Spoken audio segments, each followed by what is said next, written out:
अस्सलाम वालेकुम। आज का जो अमल है वो बातिन नज़र का है और बातिन नज़र के ख्वाहिशमंद जितने भी रूहानियत से जुड़े हुए लोग हैं सभी हैं और सभी चाहते हैं कि उनका बातिन रोशन हो जाए। मगर ये बहुत बड़ी नेमत है अल्लाह ताला की और ये हर एक को हासिल नहीं होती, कोशिशें करने के बावजूद हासिल नहीं होती है। और ये मैं मानता हूँ कि रूहानियत एक अता है, ये अल्लाह की तरफ से ही इंसान को हासिल होती है।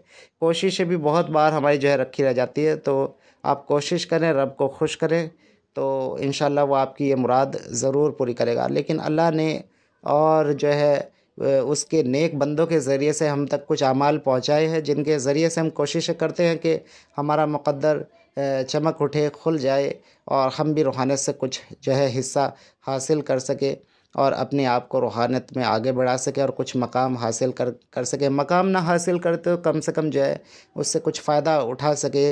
अगर आप देखेंगे तो बातिन नज़र के बहुत सारे ऐसे फ़ायदे हैं, आप जिनसे दुनियावी फ़ायदे भी ले सकते हैं और यहाँ तक कि जो है आप अल्लाह के भी करीब इससे जा सकते हैं, अल्लाह वालों से मिल सकते हैं। रूहानियत के बहुत सारे ऐसे जो है कायनात के पोशीदा राज है जिनसे आप पर्दा उठा सकते हैं अगर बातिन नज़र आपकी खुली हुई है तो। और कायनात के बहुत सारे राज से आप वाकिफ़ हो सकते हैं। ये बातिन नज़र के अंदर ये ख़ास बात है कि अगर आप किसी मसले को लेकर परेशान हैं तो आपको उसका हल मिल सकता है बातिन नज़र के ज़रिए से। ये रूहानियत का एक बहुत बड़ा मकाम है जिस पे इंसान जब पहुंच जाता है तो वहाँ से उसके लिए मंजिलें तय करना बड़ा आसान हो जाता है। तो जब आपको ये हासिल हो जाती है ये चीज़ तो आप जो है नेक जितने भी औलिया है, नबी हैं, साहबा हैं, नेक बंदे हैं अल्लाह के, उनके करीब आपको जाने का मौका मिलता है, नेक मखलूक से मिलने का मौका मिलता है और कायनात के बहुत सारे राज से पर्दा आपके सामने उठता है। आपको बहुत सारी जो है चीज़ों में रहबरी मिलती है, आपके काम में क्या रुकावटें आ रही हैं, आपको क्या बीमारी है, उसका मर्ज़ क्या है, मर्ज़ का क्या जो है इलाज है, बहुत सारी ऐसी चीज़ों में आपको जो है इससे फ़ायदा मिलता है। तो अलग-अलग सबकी अलग-अलग, जैसे कि मैं बताता हूँ कि अलग-अलग इंसान की सबकी ख़ासियत होती है, बॉडी सबकी अलग होती है, तो हर जिस्म एक जैसा नहीं होता है। किसी के जिस्म के अंदर अगर ब्लॉकेजेस बने हुए हैं, बीमारियों की वजह से हो सकते हैं वो, या फिर हमारे गुनाह आमाल ऐसे हैं जिसकी वजह से हमारे कल्ब जो है, हमारा जो कल्ब है वो सियाह हो चुका है, तो उसके अंदर जब तक नूर नहीं होगा, नूर नहीं बनेगा, तो तब तक आप इस तरह के मामलात को नहीं कर सकते। तो लेकिन ये है कि कुछ इस तरह के तरीके हैं जिनके ज़रिए से आप जो है अ, अपनी ये जो ख्वाहिश है वो पूरी कर सकते हैं बातिन नज़र की, और वो बुज़ुर्गों ने हम तक पहुँचाए हैं। उनमें से ही कुछ हिस्सा मैं आपको देने की कोशिश करता रहता हूँ अपने चैनल के ज़रिए से, और आज भी मैं कुछ ऐसा ही अमल आप सबके लिए लेकर आया हूँ। जो लोग भाई बहुत ही पढ़ के थक चुके हैं, बहुत ही कर के थक चुके हैं अमल को, आज एक ऐसा बहुत ही आसान सा अमल मैं आप सबके सामने जो है पेश करूँगा। और इस अमल में कोई किसी तरह की कोई ऐसी पढ़ाई नहीं है जो आपको पढ़नी है, और सिर्फ़ आपको एक चीज़ करनी है जो मैं आपको बताने वाला हूँ। एक मर्तबा आप सिर्फ़ आपको जो है इसे पानी में जो है नक्श को जो मैं आपको बताऊँगा वो लिख कर उस पे जो है जितनी मर्तबा मैंने इसमें बता रखा है 2 इस्म पढ़ के उस पे दम कर देने हैं। बाकी इसमें कुछ नहीं पढ़ना है, जो मैं आपको तिलिस्म बताऊँगा यहाँ वो तिलिस्म आपको सिर्फ़ देखना है। इसे मश्क भी कह सकते हैं, लेकिन ये मश्क से बहुत जल्दी काम करेगी क्योंकि इसकी जो तासीर है उस तासीर से इंशाल्लाह जो बातिन है वो जल्दी ही रोशन हो जाता है। तो ये बहुत ज़बरदस्त किस्म का जो है तिलिस्म है जो मैं अभी आप सबके सामने पेश कर रहा हूँ।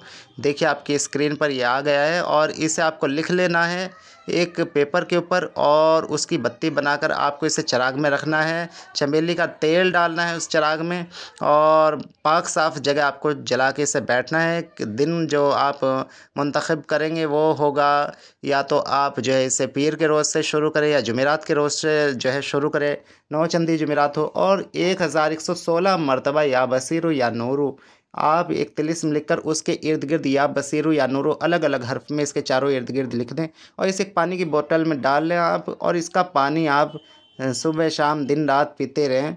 और 1116 मरतबा आप इसे पढ़ के एक मरतबा इस पर दम कर दें बस, और इस पानी को पीते रहें। और इस लो को आपको डेली बैठकर 21 रोज़ तक देखना है। 21 रोज़ तक एक ही वक्त पर एक ही मकाम पर आपको 21 रोज़ तक सिर्फ इस लो को देखना है। और एक चीज़ और करनी है, आपको इसे लिख कर इसी तिलिस्म को लिख के एक छोटे से पेपर पे अपने जहाँ ये थर्ड आई होती है ना, यहाँ आपको इसे चिपका लेना है इस पेपर को, और यहाँ चिपका लेना है। और आपको उसे देखना है दूर से बैठने के बाद में।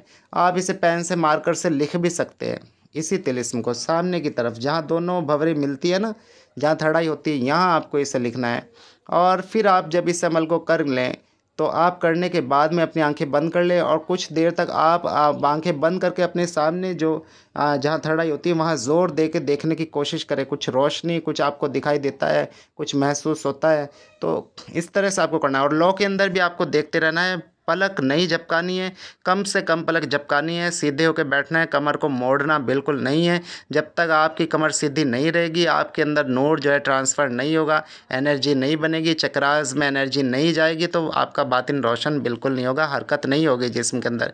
फिर अंधेरा अंधेरा ही रहने वाला है, जैसे अंधेरा रहता है, ये ध्यान रखना है।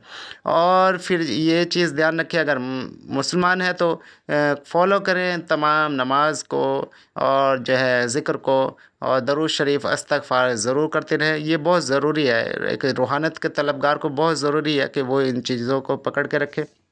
और जो हमारे गैर मुस्लिम भाई है, अगर वो भी करते हैं तो वो ध्यान रखें, अपना जो भी उनका तरीका है, तौर तरीका है, जो वो करते हैं अपने मज़हब के हिसाब से वो उसे करते रहें, तो उससे उनकी रूहानियत उन्हें हासिल होगी, और जो मुसलमान भाई है उनकी रूहानियत उन्हें अपने तरीके से, अपने मज़हब के हिसाब से हासिल होगी। तो ये अमल है, बड़ा ही आसान अमल है और इसके ज़बरदस्त फ़वाइद है, ज़बरदस्त फ़ायदे हैं। बातिन इससे रोशन हो जाता है, खुल जाता है। अब मुझे इजाज़त दें, इंशाअल्लाह फिर मिलेंगे आपसे अगली वीडियो में, तब तक के लिए अल्लाह हाफ़िज़।